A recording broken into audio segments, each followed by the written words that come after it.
Dans la charte fondamentale du Sénégal, qui est notre constitution, il est dit très clairement, et là je cite l'article 36e de notre constitution, qui dit en substance ceci: le président de la République élu, ce qui est le cas du président Faye, il va entrer en fonction après deux choses.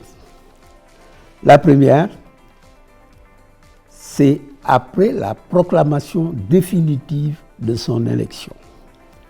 Et ceci a été fait hier, comme par hasard, le 29 mars. Il y a eu la décision du Conseil constitutionnel qui a proclamé solennellement l'élection définitive du président Faye en qualité de président de la République. Ça, c'est la première condition. La deuxième condition pour l'entrée en fonction, c'est l'expiration du mandat de son prédécesseur, qui se termine le 2 avril. Et voilà pourquoi le 2 avril a été choisi pour permettre au nouveau président élu d'entrer en fonction. Article 36. Donc, ce qui va se passer le 2 avril, s'il plaît à Dieu, c'est la prestation de serment, puisque l'article 36, les conditions sont réunies à partir du 2 avril. C'est prévu à Diamniadio, comme la dernière fois du reste en 2019, lors de l'élection du président Macky Sall. En termes de solennité, et pour répondre à votre question, c'est ça. Donc ce qui va se passer le 2, c'est la dimension la plus solennelle devant le Conseil constitutionnel et en séance publique.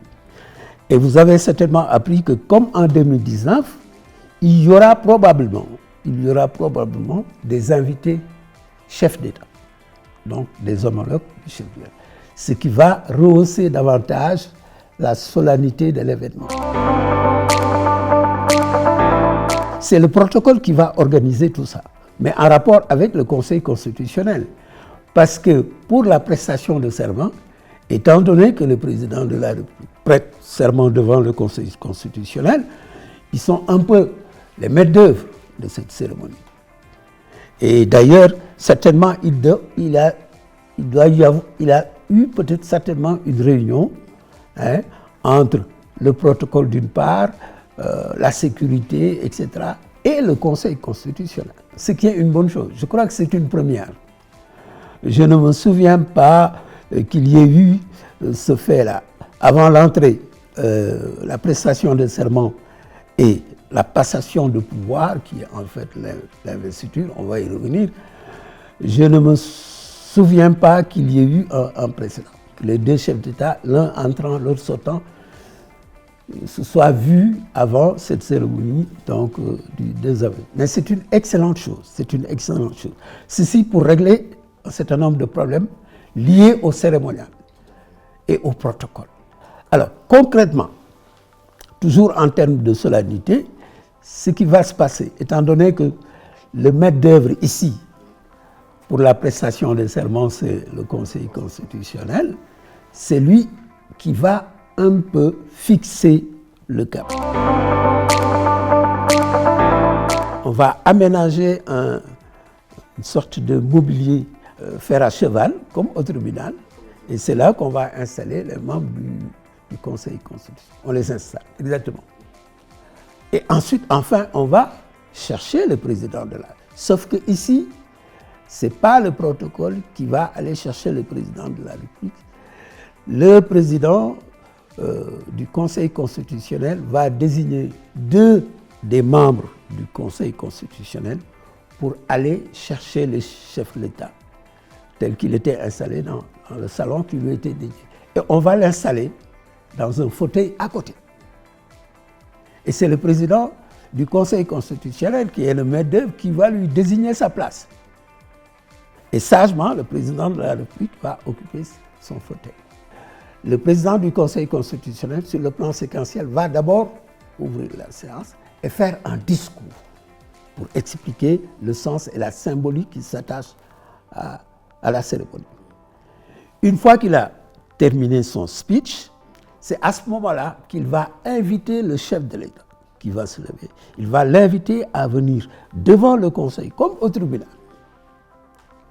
Et il va inviter le président Faye à prêter serment. Autrement dit, donc, à déclamer les termes du serment tels qu'indiqués, tels qu'ils figurent dans la Constitution du Sénégal.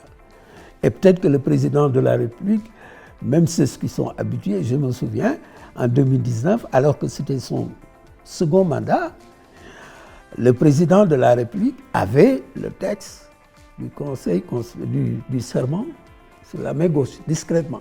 C'est la gravité du moment qui l'impose. Oui, et c'est pour éviter que le président ne se trompe dans les termes du serment. C'est important. Donc, le président du Conseil constitutionnel va lui demander de lever la main droite et de prononcer le serment. Il fait comme ça, il se lève, il fait comme ça, devant le Conseil constitutionnel. Le public est derrière. Et il dit donc le texte du serment. Une fois qu'il a fini de lire le texte du serment, qui est un texte solennel, comme je l'ai rappelé, à ce moment-là, le président du Conseil constitutionnel reprend la parole pour expliquer qu'ils ont fini de recueillir le serment du président de la République. Pour aller vite, on peut considérer à ce moment-là que ce qu'on appelle la prestation de serment est terminée. Eh bien, ce qui va se passer lundi, c'est qu'une fois que la prestation de serment sera terminée, le président Faye va se rendre au palais où l'attend son prédécesseur. Ils vont d'abord se voir, ce qu'on appelle la passation, non pas de service, comme je l'entends dans la presse. On ne parle pas, en l'occurrence, de passation de service pour des chefs d'État, l'un entrant, l'autre sortant. On parle de passation de pouvoir. Après ça, commence maintenant ce que j'appelle l'investiture.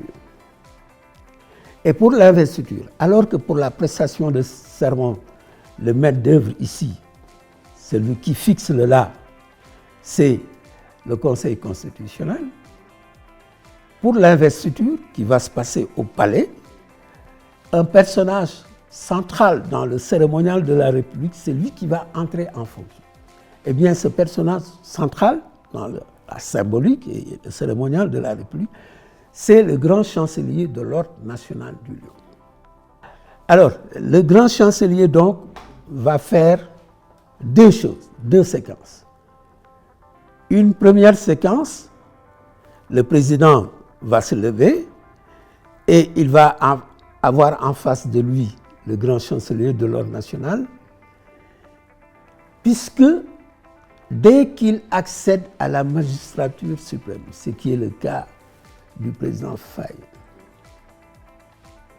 le président de la République élu est de plein droit, je souligne, de plein droit, il est le grand maître de l'Ordre national du Lion. À partir du 2 avril, au niveau de l'investiture qui va se passer au palais, le président Faye va être consacré comme le grand maître de l'Ordre national du Lion. Il va assurer donc la grande maîtrise de l'Ordre national du Lion. Et pour cela, le grand chancelier va faire porter au cou du président nouvellement investi le grand collier de la grande maîtrise de l'Ordre national du Lion. C'est un collier en or massif qui comprend 13 anneaux. Et c'est ce collier-là qui est l'insigne et le symbole de la grande maîtrise de l'Ordre national du Lion, tel qu'il est conféré, ce titre-là est conféré et cette qualité-là est conférée au nouveau président. J'ai dit que dès qu'il accède à la magistrature, de plein droit, il devient le grand maître de l'ordre national du Lion. Il le fait porter au cou, c'est le général, le grand chancelier de l'ordre national qui fait ça. Mais en le faisant, il prononce les paroles rituelles suivantes. Monsieur le Président de la République, nous vous reconnaissons comme grand maître de l'ordre national du Lion. Première séquence. Dans une deuxième séquence, le Président de la République sera élevé à la dignité de Grand Croix de l'ordre national du Lion par le grand chancelier, toujours. En quoi faisant? D'abord, en faisant porter au revers de son veston ou de son grand boubou, c'est selon, on ne sait pas trop comment il va s'habiller, donc les insignes de Grand Croix de l'ordre national du Lion. Et ensuite, il va faire porter ce qu'on appelle le ruban, qui est le ruban vert que vous voyez là. Il va le faire porter. Je vois parfois les députés qui le portent très mal. Normalement, le ruban, il est porté à partir de l'épaule droite vers la hanche gauche opposée. Donc, le ruban est porté comme ça, en travers du corps, de l'épaule droite. Voilà, en fait, pour aller vite et pour faire court, ce qu'on appelle l'investiture. Non, la passation de pouvoir, c'est entre les deux chefs d'État. Et d'ailleurs, c'est comme lorsque il y a deux chefs d'État à l'occasion d'une visite, il y a des entretiens élargis, co-présidés par les deux chefs d'État, avec les ministres, les collaborateurs, etc. Mais il y a toujours ce qu'on appelle le huis clos. Un huis clos ou un tête-à-tête entre deux chefs d'État. Ça, c'est secret. Le protocole n'y est pas. On ne sait pas ce qui se dit à l'intérieur de la... Et c'est là peut-être qu'il va lui passer un certain nombre de dossiers. Si on avait, on ne l'a pas, rassurez-vous, mais si on avait, on l'aura peut-être un jour. Si on avait l'arme atomique ou quelque chose comme ça, ah oui, les codes à ce moment-là, voilà. Alors donc, si vous me posez la question, je ne saurais y répondre parce que je ne sais pas ce qui va se passer. Toujours est-il qu'il va y avoir cette passation, non pas de service, mais de pouvoir entre les deux présidents de la République. Évidemment, j'ai pu assister à des événements solennels comme ceux-là.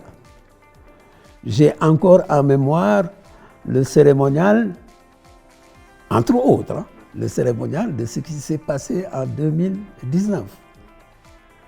Puisque c'était la première fois, quasiment, où les deux séquences que sont la prestation de serment et l'investiture qui consacrent l'entrée définitivement en fonction du nouveau président, ces deux événements, pour la première fois donc, aussi longtemps que je me souvienne, se sont déroulés à un même lieu, la salle des expositions à Diamniadio, et dans le même temps, puisqu'on a enchaîné. Aussitôt après la prestation de serment, les membres du Conseil constitutionnel ont quitté leur pays et ont rejoint le public. On avait aménagé 7 fauteuils en première ligne et on a enchaîné tout de suite avec l'autre séquence qui est l'investiture. Eh bien, le fait inédit, c'est 2019. Un président se succède à lui-même qui choisit de faire ces deux événements, ces deux séquences jusque-là séparées au plan du lieu. Il a fait ça au même endroit, au même lieu et en même temps. Et c'était solennel. C'était d'autant plus solennel puisque vous me posez la question, qu'est-ce que ça me fait? Il y avait pas moins de 14 chefs d'État qu'il a fallu gérer.